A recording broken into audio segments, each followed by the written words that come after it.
Get it, come on.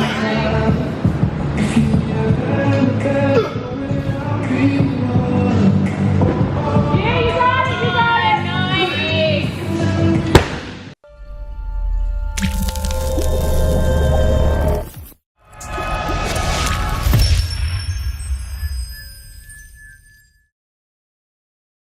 Okay guys, diving into part 2 of the Q&A. So the first question is from my man, let me scroll down here and see, Ronnie Lunn. Ronnie asked about competing in weightlifting. Do you have to hit full depth on a squat or a clean, and can you do a split jerk, a push jerk, you know, or whatever? Great question. So you can absolutely do a power snatch or a power clean, and you can either do a push jerk or a split jerk, whatever you want, as long as it's getting the bar overhead and you're locked out, okay? So if you kind of have your elbows bent, try to press it out, that's not gonna fly with the judges. As well as when you do a clean, if your knees hit your elbows, if your knees hit your elbows, that's not gonna count either. But a lot of times when you see people starting in weightlifting, they power everything. My first competition, I did power snatches, and then I did full depth cleans just because I wasn't confident in my snatch yet. So if that answers your question, yes, you can do either of those and still be fine, as long as you follow the rules of the lockout, and during it, like I said, you don't crash and your knees hit your elbows, or when you're about to jerk, you don't kind of like re-dip a couple times. You can't do that, it's just one dip and then one jerk. So for the most part, yes, you can pick whatever you want. My second question, Tyler Tennyson asked 4 questions, but I'm gonna kind of bang through them rapid fire and answer them the best I can, Tyler, okay? So the first one is, how long have you been training, and could you do a training history video? I've been training since I was about 13. In one of my videos, I'll link it above with a card, you can check that out, I kind of go over my whole history of training. So if you have time, watch that video, and it explains where I was and how I got to where I am today. Second one, what was starting your gym like? What would you do differently? Dude, that literally could be like a whole video in itself, but to sum it up very fast, I'm an entrepreneur.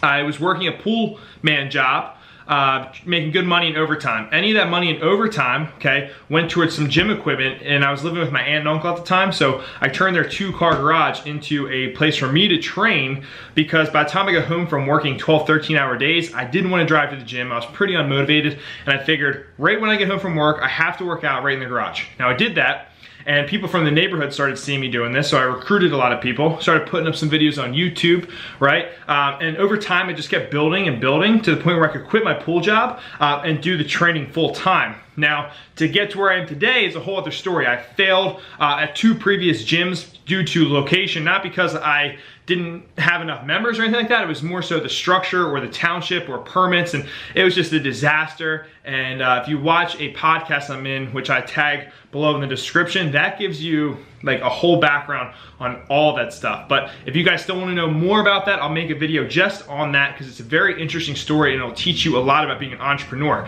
Pretty much got a crash course in business and life and just adversity, all in about a 2-year time frame. So I'm grateful to be where I am today. Third one, what lift are you most proud of? I would have to say right off the top of my head is the snatch. The snatch is by far, I think, the most complex lift in all of the lifts is the snatch. And for me to be able to do a 340 snatch really just puts in all the hours, all the fails, everything I've been through in my life to hit that. And also, I'm afraid of actually doing the snatch. I have a confidence problem with that, believe it or not. So when I hit big numbers in the snatch, it makes everything in life better. Outside of the gym and YouTube, what's your life like? What life? No, seriously. Outside, I mean, pretty much I live in the gym, but when I'm not in the gym, I love being outdoors. I love hanging out with my friends. I like playing with my dog. I like going out and just doing fun things and, you know, just getting out and enjoying life, to be honest with you. I know it sounds pretty cliche and probably stupid, but I'm a fun guy. I like to have a good time, and I like going to the beach, camping, hiking, anything like that, you know, just trying to live the best of my life as possible. And then I think that's pretty much all I wrote, buddy, so thanks. All right, so Tyler Tennyson asked again, would I rather be a national champion weightlifter or a national champion strongman? And quite honestly, I want both. You know, I I don't think you see a weightlifter who is also competing high up in strongman, and vice versa. I know that powerlifters do it. Powerlifters will go back and forth with strongman, but not often will you see a weightlifter, and I don't even know if it's ever happened. So to me, to be able to pull that move off would be so cool, and to show a lot of people don't agree with how I train, you know what I mean? Or they try to say, you know, I'm still benching and I'm snatching, but it's working. And, you know, people want to listen, that's great. So if I can show you that you can do both and get competitive in both, why not give it a whirl? So I'm trying to go for both, man. So we'll see what happens. So I get this question often, and I'm going to answer it like I do with all these pertaining to myself. Now, if you can draw away anything from this or give it a shot and it works for you, that's awesome. If not, just know this is what has worked for me. Everybody always asks me about benching and Olympic lifting, or particularly snatches, and they say, don't bench, you know, it's snatching, it's going to tighten, or you're going to hurt your pec or something like that. I really don't know, because I've only gotten stronger in my bench and in my snatch. So I do bench. I bench 1 to 2 times a week. And right now, I know you guys know me as a weightlifter, and I just want to stress the fact that whatever I'm training for is what I am at that point. So right now I'm training for a strongman competition. So I'm doing a lot of benching, overhead pressing, squatting, deadlifting, strongman movements, not so much weightlifting. I do weightlifting every now and then because it's fun, and it's a skill and a technique that you have to keep practicing. You can't, you know, let it go off for months and months and expect to be as good as you were back then. It doesn't happen that way. So I always just try to make sure I incorporate it, whether it's a light barbell, whether it's, hey, I just want to work up to a heavy single today, I incorporate that somehow. Now, if I do get back into weightlifting hardcore, I'll be doing a lot more weightlifting. That's what I was doing about a year or two ago. It was just constant weightlifting training, so I switched it up since then. But I do the benching, and every now and then I'll do my snatches, and it doesn't seem like it has any negative effect, to be honest with you. So I don't see a problem with benching while you're still doing Olympic lifting. I would say maybe space it out a little bit, or change the intensity and the volume to make sure that you're not going, you know, 90% with your benching and 90% with your snatches. If you're doing 90% with your bench, do, you know, 60% with snatches or something like that, just so that they get a little bit of a break from each other. But my personal opinion is it has never negatively affected me, and that's just me. A lot of coaches will probably tell you I'm wrong. They'll probably smack me, banish me, throw me out the window of my own gym, but go for it, guys. I don't know what to tell you. Check it out, try it out, see if it works for you. Let me know. You're not gonna know until you try it with your body. We're all different, we're all unique and beautiful creatures of this thing called life. All right, I have a question on when somebody squats and they lean into one leg, what would be my solution? One, make sure you're taking care of your hip mobility, okay? Opening up your hip capsule, could be something funky going on, or the other side is actually having a problem and it's shifting you into that hip. So hip mobility. And then 2, invest in a hip circle from Slingshot.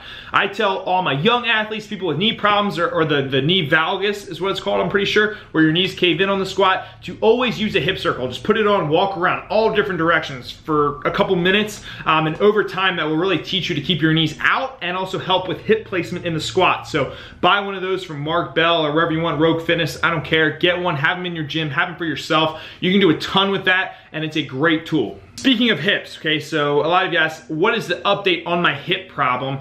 And to be completely honest, I don't really know. I don't have a lot of time to really, I've done a lot of mobility work in it, but I haven't seen a doctor. I kind of have an issue with doctors and what they try to do with me, and I feel like there's a lot of money schemes involved. So I'm doing the best I can on my own. At this point, the pain is so regular that I don't really think about it much. Right now, I can feel it sitting, you know, right there. I don't think it's a hernia, and that's what I thought it was. Really what I think it is just overuse of my hip flexor and maybe a tear in my hip flexor. I've taken weeks off, really honestly, and it hasn't helped at all really with the pain. So like I said, something I'm gonna live with until it becomes an issue. I'll probably die under a barbell, so if you come to my funeral, it's gonna be there under a barbell. Okay guys, so that's pretty much it for the Q&A. I really enjoy these videos, so anytime just throw the questions in and I'll put them on my little notepad that's over here. And I'll try to get these, you know, done maybe once a month or whatever. If you guys want more business talk, ask me any business questions or starting your own gym or being an entrepreneur. I'm definitely gonna try to get into consulting down the road for people that wanna do what I do and try to avoid pretty much all the mistakes that I've made, as well as give you guys as many secrets as I can to get you progressing. So if you guys ever want consulting too, let me know.